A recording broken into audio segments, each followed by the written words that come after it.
Good morning. Right now, the State Department says the U.S. Embassy in Havana is actively investigating, demanding access to those on the boats and answers. Con fines terroristas. Overnight, Cuba's government announcing on state TV that its soldiers opened fire on a U.S. speedboat it claims violated its territorial waters. 4 people died in the shooting, 6 others were injured. Cuban officials say the passengers were Cuban residents of the United States and claim the men were armed and trying to, quote, carry out an infiltration for terrorist purposes. Secretary of State Marco Rubio says U.S. authorities are now investigating. The majority of the facts being publicly reported are those by the information provided by the Cubans. We will verify that independently, and as we gather more information, then we'll be prepared to respond accordingly. Cuban officials say the U.S. boat came within 1 nautical mile of the El Pino Channel.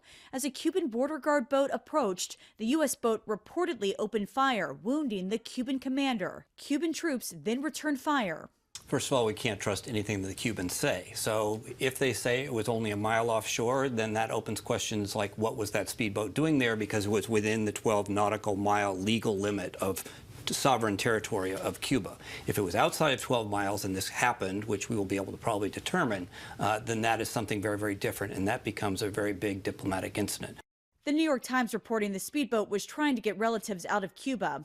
The shooting comes as Cuba deals with a full-blown energy crisis amid a U.S. blockade of oil shipments. U.S.-Cuba relations have been on a knife's edge following the U.S. ouster of Venezuelan President Nicolas Maduro, Cuba's main energy ally. U.S. law enforcement confirms the American boat was stolen from the Florida Keys and is registered to a Miami man born in Cuba. Nicole D'Antonio, ABC News, Washington.